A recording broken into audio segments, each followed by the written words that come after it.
Everyone, welcome back to our channel growers here. कैसे हो आप सब? I hope you all are doing well. So this one is a sit and talk video for all the NEET aspirants who are thinking कि उन्हें radiology लेनी है या लेनी चाहिए कि नहीं लेनी चाहिए। बिकॉज मुझे पता है कि इस टाइम आप एक ऐसे दौर में होंगे जिसमें आपको लग रहा होगा, आप अपने डिसीजंस को क्वेश्चन कर रहे होंगे कि क्या हमें करना चाहिए, नहीं करना चाहिए। बिकॉज जो भी रेडियोलॉजी लेने का सोच रहे होंगे उनकी जरूर रैंक बहुत अच्छी होगी और उस रैंक का कैसे प्रॉपर यूटिलाइजेशन करना है, ये एक बहुत डिफिकल्ट क्वेश्चन होता है इस टाइम पे। क्योंकि एमडी करें, डीएनबी करें या डीएमआरडी तक पहुंच जाएं या फिर हम अपनी ब्रांच चेंज कर दें, तो अगर कोई इस टाइम पे थोड़ी सी भी हेल्प कर दे या कुछ भी सजेशन दे देना तो वो बहुत हेल्पफुल रहती है। So for that I have decided to make this video, क्योंकि मेरे से बहुत लोग सवाल पूछ रहे थे about a lot of things and I can not reply to all of you. तो मैंने सोचा कि मोस्टली क्वेश्चंस को मैं इस वीडियो में आंसर करूंगी। जो मेरे से नहीं हो पाएंगे तो आप कमेंट्स में और क्वेश्चंस पूछ सकते हो। I will try to answer them there, but mostly I will try to cover everything here. So let's begin. तो सबसे पहले तो जो एक सवाल कांस्टेंट है जो कोई भी ब्रांच के लोग यूज कर सकते हैं वो है ये कि काउंसलिंग को अप्रोच कैसे करना है। सो द थिंग इज कि काउंसलिंग की अभी मतलब लिस्ट वगैरह सब आ जाएगी कि रजिस्ट्रेशन कब है और कब आपको चॉइस फिलिंग करनी है, कब क्या करना है। But before that you have to make a list of the options, जो आपके अपने ऑप्शंस हैं जो आपकी रैंक के अराउंड अलॉट होते हैं। For that you can use any app. मतलब जैसे कुछ लोग मेरे से पूछ रहे थे कि ये जो काउंसलर्स वगैरह होते हैं ये हायर कर लेना चाहिए क्या फॉर बेटर काउंसलिंग, कहीं ऐसा ना हो कि हम कुछ मिस आउट कर जाएं। बट मैं पर्सनली यही कहूंगी कि मैंने कभी कोई काउंसलर से नहीं पूछा था। There was an app, we all of my friends took that app. वो एक Zyner ऐप करके थी, तो हम 2-3 लोगों ने मिलकर ले ली थी। उसके अंदर सारे फिल्टर्स होते हैं। आप अपनी रैंक का फिल्टर, अपनी कैटेगरी का फिल्टर, अपनी ब्रांच का फिल्टर, अपने स्टेट का फिल्टर, हर फिल्टर लगा सकते हो और अपनी रैंक से 1-2 हजार ऊपर से 1-2 हजार नीचे तक सब देख सकते हो कि कब किसको क्या अलॉट हुआ था पिछले साल, उससे पिछले साल। उससे आपको एक आइडिया लग जाएगा कि अलॉटमेंट का मोस्टली क्या रहता है। तो आप उसके अकॉर्डिंग एक लिस्ट बना सकते हो and then you can reach out to the JRs of that hospital. जब आपको आगे नीड पड़ेगी कि आप उस हॉस्पिटल्स के JRs को रीच आउट कर सकते हो टू आस्क कि वहाँ पे कैसा कैसा है। So for beginning with the counselling आपको ये एक इस तरीके की ऐप तो ले लेनी चाहिए ताकि आप एक प्रॉपर लिस्ट और अलॉटमेंट देख सको। और हाँ, इस ऐप में रेडियोलॉजी की सारी अलॉटमेंट्स मिल जाएंगी। इसमें डीएमआरडी के अलॉटमेंट्स भी हैं। मैंने भी पर्सनली उसी से चेक करा था। तो डीएमआरडी के अलॉटमेंट्स भी उसमें होते हैं, बस कुछ थोड़ा ट्रिकी रहता है, तो आपको थोड़े फिल्टर्स एडजस्ट करके देखने पड़ेंगे। डिप्लोमा इन रेडियोलॉजी इस तरीके से करके आएगा, तो आप वो ऑप्शन सेलेक्ट करके डीएमआरडी का भी देख सकते हो। Then secondly the biggest question, MD करें, डीएनबी करें या डीएमआरडी करें। देखो, पहली बात तो ये कि डीएनबी अब एक ऐसा नहीं रह गया है कि आप डीएनबी कर रहे हो तो आप कुछ डिग्रेड हो गए या एमडी करना कोई बहुत बड़ी बात हो गई। ठीक है, इस तरीके का डिमार्केशन नहीं रह गया है। 100 रैंक वाला बच्चा, 300 रैंक वाला बच्चा, हर बच्चा डीएनबी भी कर रहा है, एमडी भी कर रहा है। तो the question that arises is कि आपके पास ऑप्शंस क्या हैं। आप अपनी रैंक के अकॉर्डिंग ये देखो कि आपको एमडी कहाँ की मिल रही है और आपको डीएनबी कहाँ की मिल रही है। देखो, मोस्टली ऐसा होता है कि एमडी के ऑप्शंस होते हैं कम। ठीक है, या तो आपको एमडी मिल रही हो बिल्कुल बेस्ट जगह से, that is one thing, go for MD. ठीक है, then the second thing is कि आपको एमडी के लिए जगह का कॉम्प्रोमाइज करना पड़ रहा है। ठीक है, अपनी रिसोर्सेज का कॉम्प्रोमाइज करना पड़ रहा है। अगर CTMR नहीं है या जो चीजें आपको नेसेसरी है कि आपकी लर्निंग के लिए बेसिक है वो नहीं मिल पा रही है, तो switch to DNB without even thinking. ठीक है, उसके लिए ऐसा सोचने की जरूरत नहीं है कि यार एमडी करनी थी, एमडी करनी है तो हम कहीं से भी कर लेंगे बट एमडी करेंगे, ऐसा बिल्कुल भी नहीं है। डीएनबी के हॉस्पिटल्स इतने अच्छे होते हैं। आप प्राइवेट हॉस्पिटल्स में काम करते हो, आपको अच्छी बेस्ट मशीन्स मिलती हैं, CTMR की बेस्ट मशीन्स, बेस्ट कंसल्टेंट्स मिलेंगे आपको सिखाने के लिए। आप एक ऐसे इन्वायरमेंट में काम करोगे जैसे में शायद आपको बाद में भी करना है। प्राइवेट के हॉस्पिटल्स के लोग थोड़ा और ऐसे आपको अच्छा लैविश लाइफ मिलेगा यार जीने के लिए। तो कोई भी इसमें बुराई नहीं है। अगर आपको एमडी के लिए कॉम्प्रोमाइज करना पड़ रहा है, switch to DNB without even thinking. ठीक है, जैसे कि मेरे साथ हुआ था, मेरे साथ यही हुआ था कि डीएनबी में मेरे को कॉम्प्रोमाइज करना पड़ रहा था। ठीक है, I had to go far away, या तो मेरे को कहीं साउथ में जाना पड़ता या फिर एक जो एंड में मेरे पास ऑप्शंस बच रहे थे, कुछ नोएडा के हॉस्पिटल्स के ऑप्शंस थे, या मतलब जो भी मेरे को लास्ट थर्ड राउंड में जो सोचना पड़ रहा था, डीएमआरडी सेंट स्टीफेंस में जाऊं या फिर डीएनबी के लिए किसी भी हॉस्पिटल में चली जाऊं कि डीएनबी करनी है। ठीक है, तो ऐसे ऑप्शन में मैंने डीएमआरडी चूज किया क्योंकि सेंट स्टीफेंस में जाना, वहां सीखना, मुझे पता था कि मैं 2 साल में कुछ ऐसा सीख के निकलूंगी जो मैं शायद कहीं और अगर डीएनबी में कॉम्प्रोमाइज करूंगी तो नहीं सीख के निकलूंगी। तो इसलिए मैंने वो ऑप्शन चूज किया था। So you have to choose कि तुम्हें कहाँ से मिल रही है, उसके हिसाब से डिग्री चूज करो। बिकॉज एक चीज जो मैंने शुरुआत से सुनी थी even before giving my NEET PG was this कि रेडियोलॉजी में, स्पेशली रेडियोलॉजी में एमडी, डीएनबी, डीएमआरडी कुछ मैटर नहीं करता। अल्टीमेटली प्रैक्टिस सबकी चलती है और सब बहुत अच्छा कमाते हैं। So you don't have to think about anything, just go for the best learning, जहाँ आपको सबसे अच्छा सीखने को मिले वहाँ जाओ। अब कुछ लोगों ने मुझसे ये भी पूछा हुआ था कि यार प्राइवेट में एमडी करने में क्या बुराई है। देखो, प्राइवेट में एमडी करने में कोई बुराई नहीं है। अगर आप डीएनबी या डीएमआरडी छोड़ के आप प्राइवेट में एमडी करना चाहते हो तो उसमें भी कोई बुराई नहीं है, पर यार बहुत पैसे लगेंगे। ठीक है, बहुत पैसे लगेंगे। क्यों इतने पैसे खर्च करने हैं जब जरूरत ही नहीं है? तो तुम्हें कोई फर्क नहीं पड़ेगा बाद में तुमने क्या डिग्री करी है। Trust me, you are gonna earn a lot and that too, मतलब तुम्हें जॉब अपॉर्चुनिटीज भी पूरी मिलेंगी। It's not about anything. तो तुम क्यों 2 करोड़ रुपए लगा के एक डिग्री खरीदोगे जब तुम्हें वही चीज मेहनत करके तुम इतनी अच्छी रैंक लेकर आए हो, उसका यूज करो ना। ऐसे प्राइवेट में तो किसी भी रैंक पे कोई भी कुछ भी कर सकता है। तुम अपनी अच्छी रैंक का यूज करो। तुमने इतनी मेहनत करी है तो किसी एक रिवॉर्ड के लिए तो करी होगी कि तुम्हें फ्री की एक सीट मिलेगी।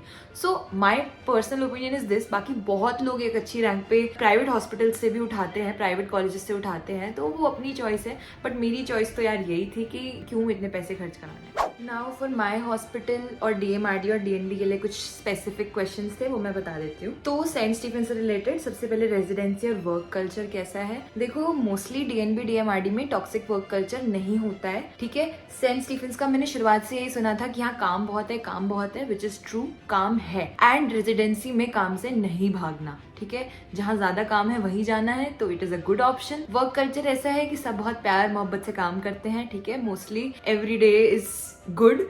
ठीक है, सब प्यार से काम करते हैं। नाइट ड्यूटीज लगती हैं। देखो, नाइट ड्यूटीज तो लगती हैं और बहुत सारे हॉस्पिटल ऐसे भी हैं जिसमें नाइट ड्यूटीज नहीं लगती, बट आई पर्सनली थिंक कि नाइट ड्यूटीज का भी लर्निंग में बहुत बड़ा रोल है। स्पेशली डीएमआरडी में है, तुम्हारे पास 2 साल है। You have to give your best in those 2 years to learn everything. ठीक है, तो नाइट ड्यूटीज में तुम्हें वो चीजों का भी एक्सपोजर मिलेगा जो तुम्हें नॉर्मल ड्यूटी में नहीं मिल रहा। Suppose I am posted in ultrasound, तो मेरे को सीटी या एमआर का एक्सपोजर अपनी नाइट ड्यूटीज में ही मिलता है। वहीं मुझे सीखने को मिलता है कि यार अभी मुझे ये भी करना है, अभी मुझे ये भी सीखना है। तो नाइट ड्यूटी इज इंपॉर्टेंट। तो अगर तुम कहीं पे भी जा रहे हो तो वहां पे पता करो कि नाइट ड्यूटी है या नहीं, और अगर है तो it is a good point, भागना मत उससे। देन एक्सपोजर टू सीटी एमआर, हमारे यहाँ एक्सपोजर अच्छा है। देखो, वेराइटी ऑफ केसेस भी अच्छे आते हैं, तो you should ask wherever you go कि एक्सपोजर कैसा है, कितने वेराइटी ऑफ केसेस आते हैं वहाँ पे, बल्क कितना है। देखो, बहुत ज्यादा बल्क की भी जरूरत नहीं है। ऐसा नहीं है कि केस नंबर बहुत ज्यादा होना चाहिए, क्योंकि उससे ना तुम फॉलो अप नहीं कर सकते, तुम अपनी रिपोर्ट्स को नहीं देख सकते, तुम जल्दी जल्दी में रहोगे कि यार खत्म करना है, खत्म करना है। तुम्हारे पास तसल्ली होनी चाहिए कि जितने केसेस तुमने रिपोर्ट करे हैं उतने तुम देख लो अगले दिन की तुमने सही रिपोर्ट करे थे कि नहीं। उसके बाद जो एक क्वेश्चन मुझे लगता है जो पूछ लेना चाहिए वो ये है कि कंसल्टेंट्स वेरीफाई करते हैं तुम्हारी रिपोर्ट्स की नहीं। देखो, सिंगल हैंडेडली तुम कुछ भी दिख के पेशेंट को दे दोगे, उससे कोई फायदा नहीं। अगले दिन कोई सीनियर तुम्हारी रिपोर्ट वेरीफाई करेगी तुमने सही लिखा था कि नहीं, वो भी इंपॉर्टेंट है, जो हमारे यहाँ होता है। तो अगर तुम कहीं भी जा रहे हो तो तुम्हें ये सवाल भी पूछ लेना चाहिए। Then the 4th thing is fetal imaging. देखो, ऑब्स का जो अल्ट्रासाउंड है, मुझे ऐसा लगता है कि वो बहुत ज्यादा इंपॉर्टेंट है। ठीक है, अल्ट्रासाउंड का एक बहुत बड़ा एस्पेक्ट है एएनसी अल्ट्रासाउंड, जो ऑब्स के होते हैं, पूरे मॉनिटरिंग करते हैं। फर्स्ट स्कैन हो गया, डॉपलर स्टडी हो गई, हर चीज़ है उसके अंदर। तो वो पता कर लेना कि तुम्हारे हॉस्पिटल में होती है कि नहीं। जैसे हमारे यहाँ उसकी इंडिविजुअल पोस्टिंग भी होती हैं।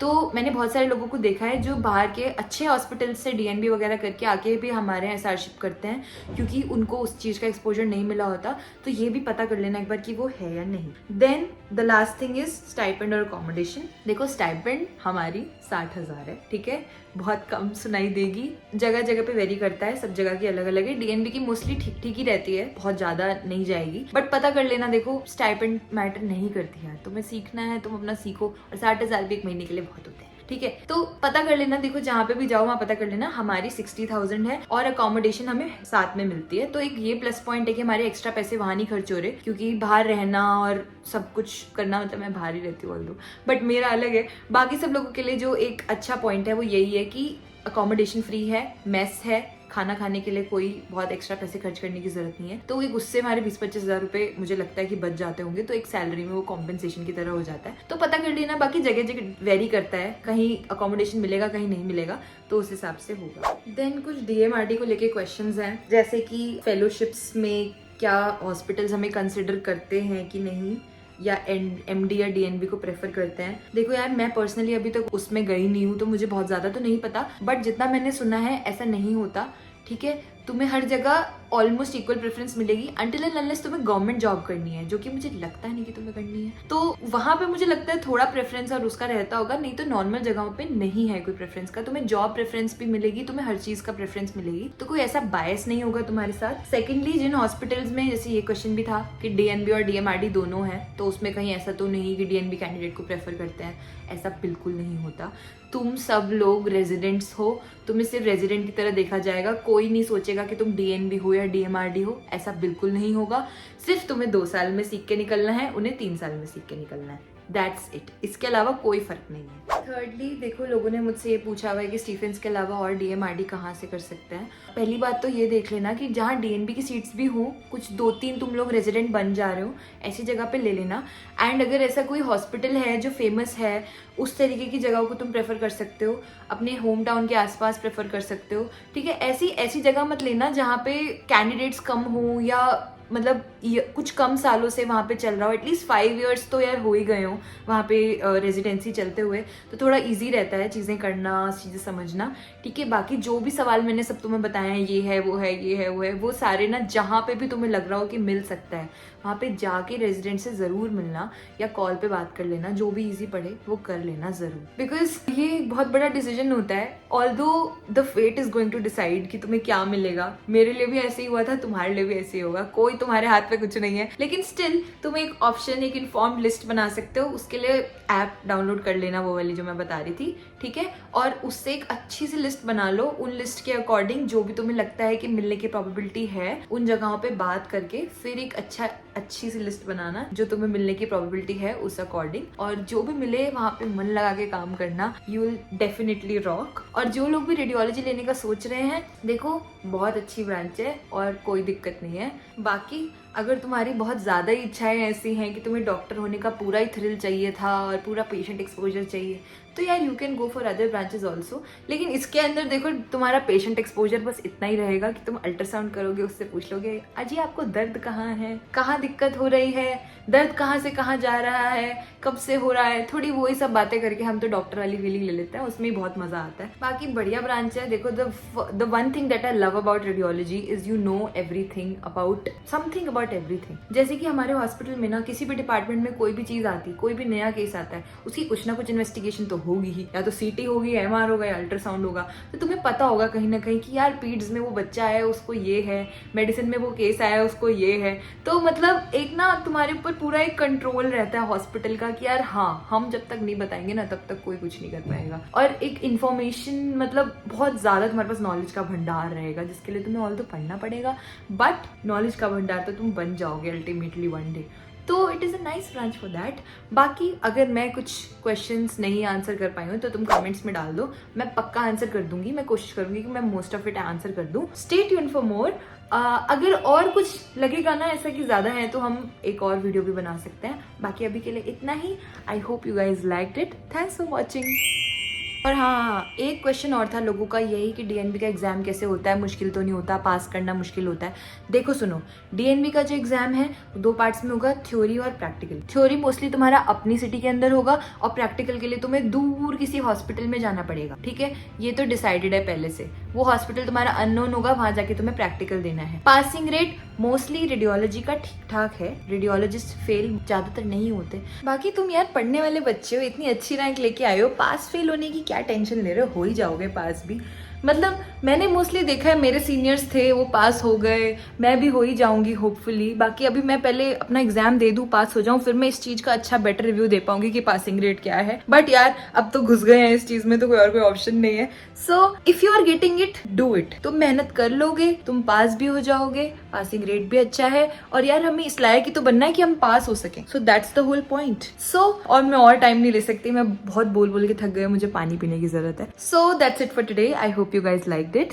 Thanks for watching and all the best.